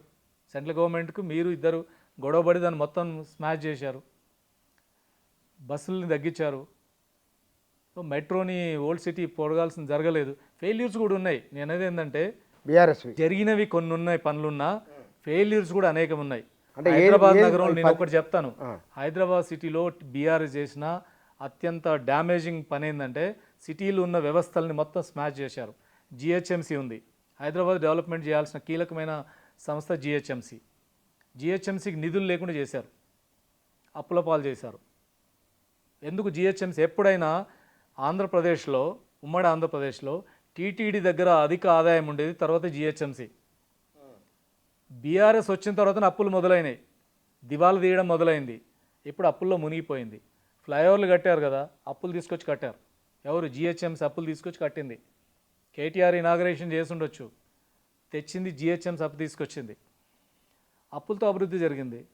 ఫస్ట్ టైం 10 ఏళ్ల తర్వాత రేవంత్ రెడ్డి గారు వచ్చిన తర్వాత హైదరాబాద్కి మేము మూసీకి 1,500 కోట్లు ఇస్తున్నాం, జిహెచ్ఎంసీకి 3,000 కోట్లు ఇస్తున్నాం. ఫస్ట్ టైం ప్రకటన 10 ఏళ్ల తర్వాత. ఈ 10 ఏళ్ల కాలంలో జిహెచ్ఎంసీ నుంచి నిధులు తీసుకోవడం తప్ప, బతుకమ్మ పండుగ జరిగితే జిహెచ్ఎంసీ ఖర్చులే, బోనాల పండుగ వస్తే జిహెచ్ఎంసీ ఖర్చులే. పండుగను మీరు స్టేట్ ఫెస్టివల్ మీరు డిక్లేర్ చేస్తారు, మీరు డబ్బులు ఖర్చు పెట్టండి. మున్సిపాలిటీ దగ్గర ఉన్న డబ్బులు ఎందుకు లాక్కుంటారు? ఈడ స్ట్రీట్ లైట్లు వేయడానికి, రోడ్లు వేయడానికి, చెత్త ఎత్తడానికి డబ్బులు లేవు. పండుగలు చేయడానికి మున్సిపాలిటీకి ఏం పని? ఈ డబ్బులను తీసుకుపోయి దాన్ని ఖర్చు పెట్టారు మీరు. సో ఈ వాటర్ బోర్డు అప్పుల పాలు చేశారు. హెచ్ఎండిఏ అదే పరిస్థితి. 3 ముఖ్యమైన సంస్థలు బీఆర్ఎస్ టైంలో దివాలా తీసినాయి. మేయర్ అంటోడికి మేయర్, హైదరాబాద్ డెవలప్మెంట్ అంటే హైదరాబాద్ కార్పొరేటర్లు మేయర్. లోకల్ గవర్నెన్స్ అది. ఇప్పుడు ప్రపంచంలో లోకల్ గవర్నెన్స్ అనేది లండన్ సిటీకి వెళ్తే లండన్ మేయర్ సుప్రీం. లండన్ సిటీలో ఏం జరగాలన్నా, కేరళకి వెళ్ళండి, ఏ సిటీ అయినా అక్కడ మేయరే కీలకమైన పాత్ర. మన మేయర్, హైదరాబాద్లో మేయర్కి ఎప్పుడైనా ఇంత వాల్యూ ఉందా? హైదరాబాద్లో ఏదైనా జరిగితే కేటీఆరే. మీరు రాష్ట్రం మున్సిపల్ మంత్రి, రాష్ట్రంలో పాలసీలు చేయండి, కానీ మేయర్లకు ఏముంది, కార్పొరేటర్లకు ఏముంది? ఎలక్టెడ్ గవర్నమెంట్ అనేది నెగ్లెక్ట్ అయిన తర్వాత లోకల్గా ఏం డెవలప్మెంట్ చేయాలనేది వాళ్ళకి సంబంధం లేదు. అందుకని మన దేశంలో సెంట్రల్ గవర్నమెంట్, స్టేట్ గవర్నమెంట్ లాగా లోకల్ గవర్నమెంట్ ఉంది. లోకల్ గవర్నమెంట్ మీరు ఎక్కడ పట్టించుకున్నారు? నామకే వాస్తేగా మార్చారు. వాళ్ళు చేసింది అది మేజర్. ఎందుకంటే పెద్ద ప్రాజెక్టు టేకప్ చేయడం, స్టేట్ గవర్నమెంట్ హ్యాండ్ ఓవర్ చేసుకోవడం. మరి సిటీ కాంగ్రెస్ గవర్నమెంట్ కూడా రేపు అదే పద్ధతిలో పోతుందా? లోకల్ గవర్నమెంట్ ఏమనిపిస్తుంది మీకు ఇప్పుడు? ఇప్పుడు వీళ్ళ పద్ధతి ప్రస్తుతం ఈ 8 నెలల కాలం చూస్తే బీఆర్ఎస్ ఏ దారిలో వెళ్తుందో అదే దారిలో ప్రయాణం మొదలుపెట్టింది. మొట్టమొదటిసారి మళ్ళీ 13,000 కోట్లు డబ్బులు ఇచ్చింది, మంచి స్కీములు కొన్ని ఉన్నాయి, కొన్ని తేడాలు ఉన్నాయి, కానీ డైరెక్షన్ మాత్రం కొన్ని మార్పులు ఉన్నాయి, కానీ డైరెక్షన్ అంతా కూడా అదే దారిలో కనపడుతున్నాయి. ఓవరాల్గా చూసినప్పుడు కొన్ని పాజిటివ్ అంశాలు ఉన్నాయి. మూసీకి నిధులు ఇచ్చారు, జిహెచ్ఎంసీకి ఇచ్చారు, వాటర్ బోర్డుకి నిధులు ఇచ్చారు, కానీ జిహెచ్ఎంసీని రేపు పనిచేయనిస్తున్నారా? అది ప్రాక్టికల్ ప్రాజెక్టులన్నీ మీరు ఏదైనా నిర్ణయం చేస్తే, నేను ఎందుకు ఈ ఎగ్జాంపుల్ చెప్తున్నానంటే మూసీ డెవలప్మెంట్కి 1,500 కోట్లు ఇచ్చారు. మూసీ డెవలప్మెంట్ ప్లాన్లో జిహెచ్ఎంసీలో స్టాండింగ్ కౌన్సిల్లో కానీ జిహెచ్ఎంసీ కౌన్సిల్లో కానీ కనీసం డిబేట్ చేశారా? హైదరాబాద్ ఎమ్మెల్యేలు ఉన్నారు, హైదరాబాద్ ఎమ్మెల్యేలు మూసీలో ఏం జరగాలో వాళ్ళతో ఏమైనా చర్చ చేశారా? ఏం చేయలేదు. గతంలో కేటీఆర్ నిర్ణయాలు చేశారు, ఇప్పుడు రేవంత్ రెడ్డి గారు నిర్ణయాలు చేస్తున్నారు. హైదరాబాద్లో ఏం కాదు. హైదరాబాద్లో మెట్రో రైల్ని ఎల్బీ నగర్ నుంచి శంషాబాద్కు అన్నారు. ఎక్కడైనా కనీసం చర్చ జరిగిందా? ఎవరు కన్సల్టెంట్ మీకు సలహా ఇస్తారు, మీరు నిర్ణయాలు చేస్తున్నారు.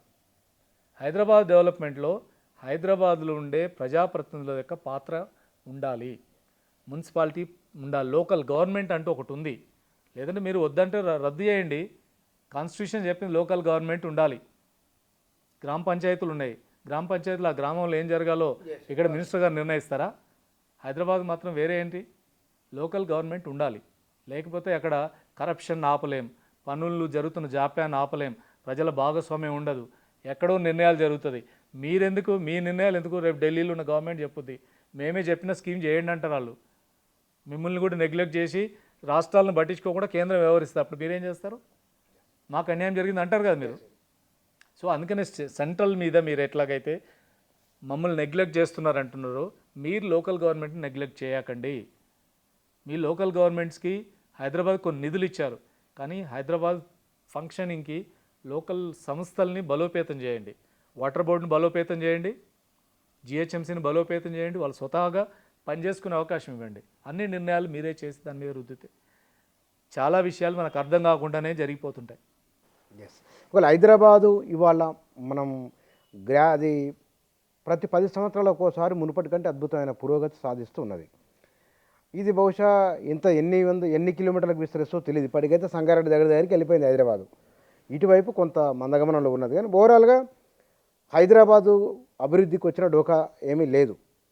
100% హైదరాబాద్కి అభివృద్ధికి ఏ డోకా లేదు, తిరుగులేదు. హైదరాబాద్ చాలా చాలా చాలా వేగంగా అభివృద్ధి అవుతుంది. ఇప్పుడు గవర్నమెంట్, ఒకప్పుడు ఎంసీహెచ్ అనేవాళ్ళం, మున్సిపల్ కార్పొరేషన్ ఆఫ్ హైదరాబాద్ అనేవాళ్ళు. ఇప్పుడు 12 మున్సిపాలిటీలు కలిపి జిహెచ్ఎంసీ ఏర్పడింది.